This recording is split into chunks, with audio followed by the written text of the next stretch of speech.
अल्हम्दुलिल्लाह नहमदुहु व नस्तईनुहु व नस्तगफिरुहु व नुमिनु बिही व नतवक्कलु अलैहि व नऊज़ु बिल्लाहि मिन शुरूरि अनफुसिना व मिन सय्यिआति अमालिना मन यहदिहिल्लाहु फला मुदिल्ल लहु व मन युद्लिलहु फला हादिय लहु व नशहदु अन ला इलाहा इल्लल्लाहु वहदहु ला शरीक लहु व नशहदु अन्न मुहम्मदन अब्दुहु व रसूलुहु अम्मा बाद फ़अऊज़ु बिल्लाहि मिनश शैतानिर रजीम बिस्मिल्लाहिर रहमानिर रहीम।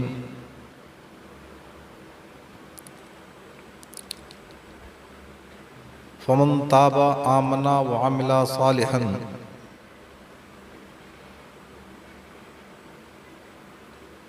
सदक़ल्लाहुल अज़ीम। वबल्लगना रसूलुहुन नबियुल अमीनुल करीम व नहनु अला ज़ालिका लमिनश शाहिदीन वश्शाकिरीन वल्हम्दुलिल्लाहि रब्बिल आलमीन। मोअज़्ज़ज़ हाज़रीन, अल्लाह तबारक व तआला ने अपने बंदों पर किस कदर मेहरबानी और शफ़क़त का इज़हार किया है, इंसान इसका तसव्वुर नहीं कर सकता। अल्लाह तबारक व तआला ने हज़रत इंसान को पैदा किया अपनी इबादत के लिए, लेकिन हज़रत इंसान अपनी ज़िंदगी के अंदर जिस नशीब व फराज में अपनी ज़िंदगी को माइल करते हुए नज़र आ रहे हैं, अगर हालात इसी तरीक़े से रूनमा रहे तो वो दिन दूर नहीं है कि इस रुए ज़मीन पर सिर्फ़ नाम के मुसलमान रह जाएंगे, अमल नाम की कोई चीज़ नहीं होगी और तमाम गुनाहों का खुद को मरकज़ तस्वुर करते हुए नज़र आएंगे। अल्लाह तबारक व तआला का इरशाद पाक फ़मन ताबा व आमना व अमिला सालिहा, जिसने तौबा किया और ईमान लाया और अमल सालिह किया, अल्हम्दुलिल्लाह वही कामयाब है। इंसान की जो ज़िंदगी है, अपनी ज़िंदगी के अंदर इंसान गुम है। काश इंसान खुद को एक ज़िम्मेदार समझता और उसके अंदर एक ज़िम्मेदारी का शऊर पैदा होता तो यकीनन कामयाबी कदम चूमती हुई नज़र आती। गुज़रे हैं मैकदे से जो तौबा के बाद हम, गुज़रे हैं मैकदे से जो तौबा के बाद हम, कुछ दूर आदतन भी कदम डगमगाए हैं, कुछ दूर आदतन भी कदम डगमगाए हैं। वो कौन हैं जिन्हें तौबा की मिल गई फुर्सत, वो कौन हैं जिन्हें तौबा की मिल गई फुर्सत। हमें गुनाह भी करने को ज़िंदगी कम है, हमें गुनाह भी करने को ज़िंदगी कम है। अज़ीज़ान मिल्लत इस्लामिया, तवारीख़ की किताबें हमें पैगाम दे रही हैं, हमें राह रास्त की तरफ गामज़न करने के लिए हमारे असलाफ ने अपनी किताबों को में उन बातों को तहरीर फरमाकर हमारे ज़हन को बेदार करना चाहा कि मैं तो नहीं रहूँगा लेकिन हमारी किताबें रहेंगी, हमारी तहरीरें रहेंगी। उन तहरीरों को अपनी निगाहों में रख करके अगर आपने अपनी ज़िंदगी गुजार लिया तो अल्हम्दुलिल्लाह आप कामयाब होते हुए नजर आएंगे। आए आपको बताता चलूं, हज़रत उस्मान गनी रज़ियल्लाहु ताला अन्हु की हुकूमत है। आप अमीरुल मोमिनीन हैं। मदीना मुनव्वरा के अंदर एक इंसान था जो शायर भी था और बहुत बड़ा शराबी था। हमा वक्त शराब के नशे में उनके औकात गुजरते। अमीरुल मोमिनीन हज़रत उस्मान गनी रज़ियल्लाहु ताला अन्हु ने उसे समझाया भी और सज़ाएं भी मुरत्तब की गई, लेकिन ये नशा इतना ख़राब होता है। वो शराब पीता था, गुनाहों में मुलविस रहता था, ना नमाज से ताल्लुक़, ना दीनी मुआमलात से ताल्लुक़, इसी में उसकी ज़िंदगी गुज़र रही थी। हज़रत उस्मान गनी रज़ियल्लाहु ताला अन्हु ने हुक्म दिया कि इसको शहर से दूर कर दिया जाए, क्योंकि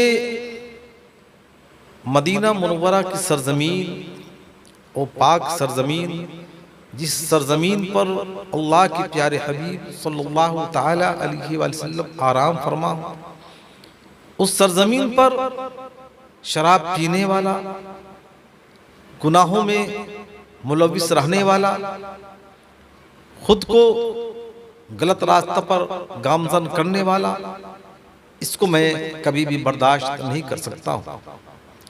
हज़रत साद बिन वक्कास रज़ियल्लाहु ताला अन्हु तशरीफ़ ले जा रहे थे कादिसिया को फतह करने के लिए, और अमीरुल मोमिनीन हज़रत उस्मान गनी रज़ियल्लाहु ताला अन्हु ने हुक्म दिया, इस शराबी को तुम अपने साथ कादिसिया ले जाओ और इसे नज़र बंद कर देना, जेल की कोठरी में रखना और साथ साथ इस पर गहरी नज़र रखना।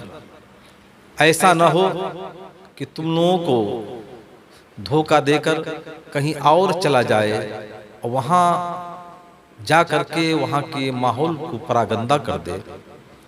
लिहाजा हज़रत उस्मान गनी रज़ियल्लाहु ताला अन्हु ने सख्त ताकीद के साथ भेजा।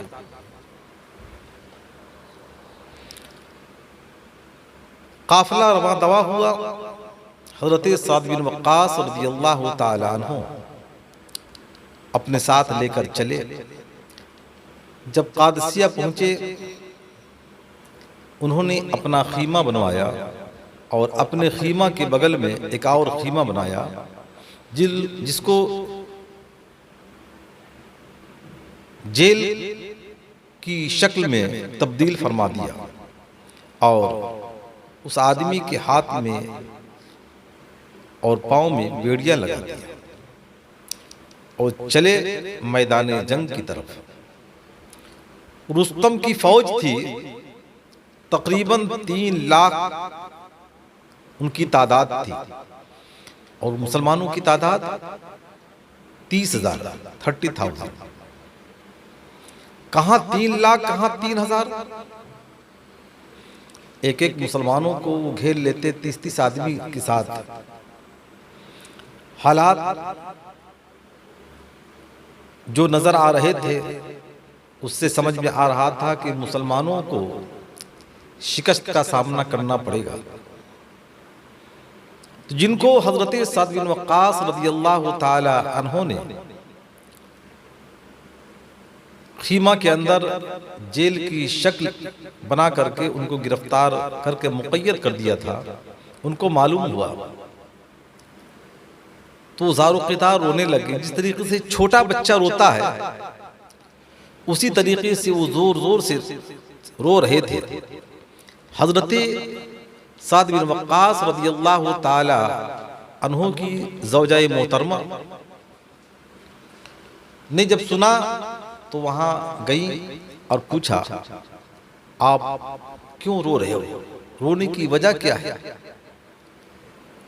तो उस बंदे खुदा ने कहा, रोने की वजह तो यह है कि अभी हमको इस बात का इल्म हुआ कि मुसलमानों की फौज शिकस्त से दो चार होने वाली है और मैं इस चीज को लेकर रो रहा हूं कि अल्लाह तबारक व तआला ने मुझे हुनर भी दिया है, मैं बेहतरीन शाहसवार हूं, और यही नहीं बल्कि तलवार चलाने में मैं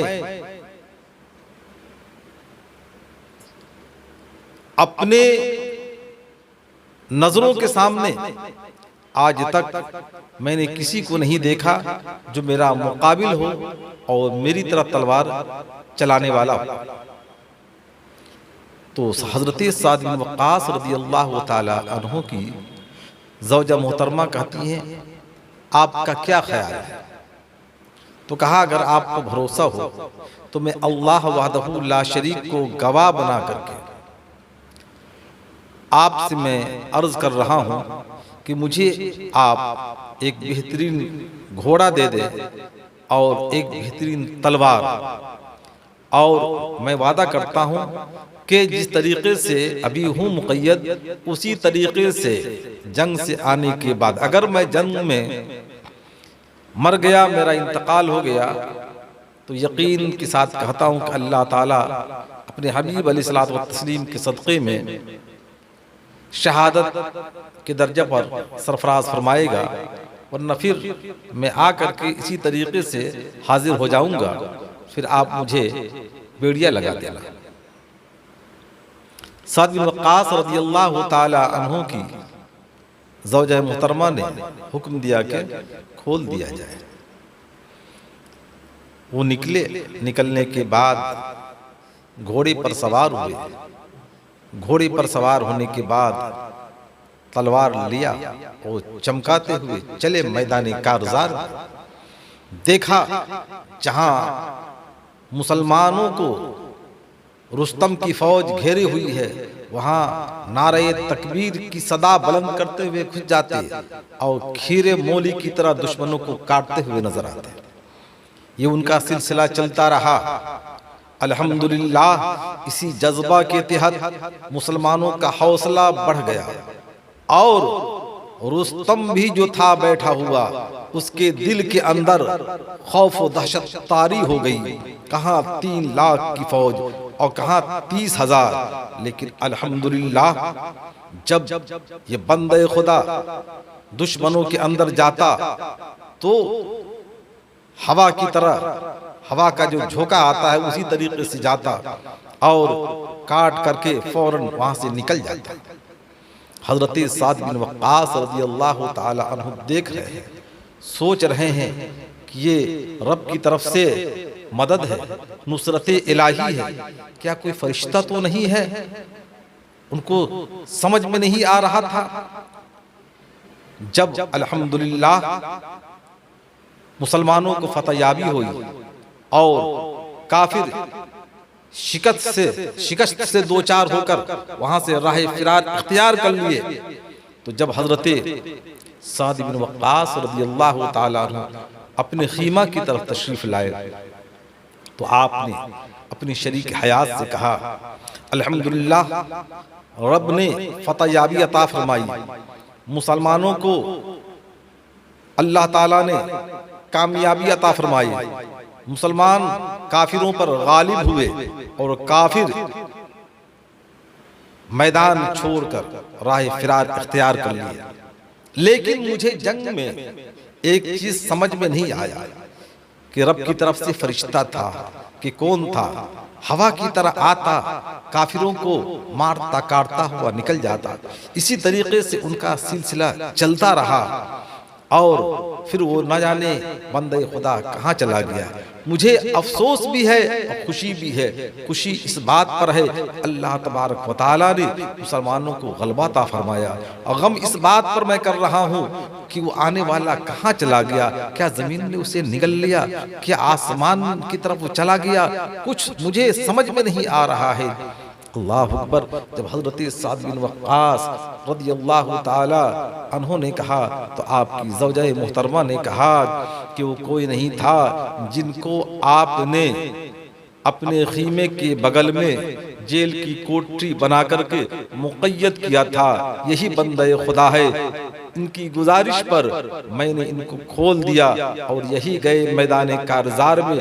अल्हम्दुलिल्लाह इन्हीं की बदौलत अल्लाह तबारक व तआला ने मुसलमानों को गलबा अता फरमाया। इसके बाद हजरत साद बिन वक्कास रदियल्लाहु ताला अन्हु गए, सीने से लगाए और कहा कि मैं तुम्हें खोल रहा हूँ, लेकिन अब तुम शराब भी पियोगे तो मैं तुम्हें सजा नहीं दूंगा, इसलिए कि तुमने आज वो काम किया है कि मैं तसव्वुर नहीं कर सकता था और हमारे या किसी मुसलमान के वहमो गुमान में नहीं था कि हमें फतहयाबी मिलेगी। अल्लाह अकबर। जब इतना कहना था वो सहाबी रसूल अल्लाह अकबर फौरन उनकी आंखें अश्कबार हो गईं, रोने लगे और कहा कि ऐ साद बिन वक्कास रदियल्लाहु ताला अन्हु, मेरे अंदर खशियत इलाही है, मेरे अंदर अल्लाह उसके रसूल की मोहब्बत है, इस्लाम के उसूल हमारी निगाहों में है। गर्चे मैं बुरा था लेकिन आज आपको गवाह बनाकर रब्बे कायनात के हुजूर अर्ज कर रहा हूँ कि अपनी जिंदगी में कभी भी मैं ना शराब पीऊंगा ना गलत रास्ते पर खुद को ले जाऊंगा। अगर किसी को देखूंगा भी तो इस बात की कोशिश करूंगा कि अल्लाह तबारक व तआला अपने हबीब अलैहिस्सलातु व तस्लीम के सदक़े में उसे राह रास्त पर गामज़र फरमाए। अल्हम्दुलिल्लाह देखा आपने अल्लाह तबारक व तआला ने उनके दिल में इस्लाम की कैसी मोहब्बत डाली कि मोहब्बत की बुनियाद पर उन्होंने रिक्वेस्ट किया, गुजारिश किया, अरीजा पेश किया और उस अरीजे की बुनियाद पर उनको वहां से रिहाई मिली, मैदान जंग में गए। अल्हम्दुलिल्लाह उन्हीं की बदौलत अल्लाह तबारक व तआला ने इस्लाम साहिब इस्लाम के लश्करों को फतहयाबी अता फरमाई और अल्लाह तबारक व तआला की मोहब्बत, उसके रसूल की मोहब्बत, इस्लाम की मोहब्बत उनके सीने में बिल्कुल चारों तरफ से मुनक्कश हो गई थी और उन्होंने कहा कि मैं अब अपनी जिंदगी के आखिरी लम्हा तक अल्लाह वहदहू ला शरीक की मुक़द्दस बारगाह में अपने सरनयाज को खम करता रहूंगा। मैं रब्बे कदीर के हुजूर दुआ करता हूँ, ए अल्लाह मुझसे अगर कोई गलती हुई, मैंने जो भी गुनाह किया है, तेरे हबीब अलैहिस्सलातु व तस्लीम का वास्ता देकर तेरी बारगाह में अरीजा पेश कर रहा हूँ। ए रब्बे कायनात हमारे गुनाहों को माफ फरमाते हुए हमें राह रास्त पर गामज़र फरमा।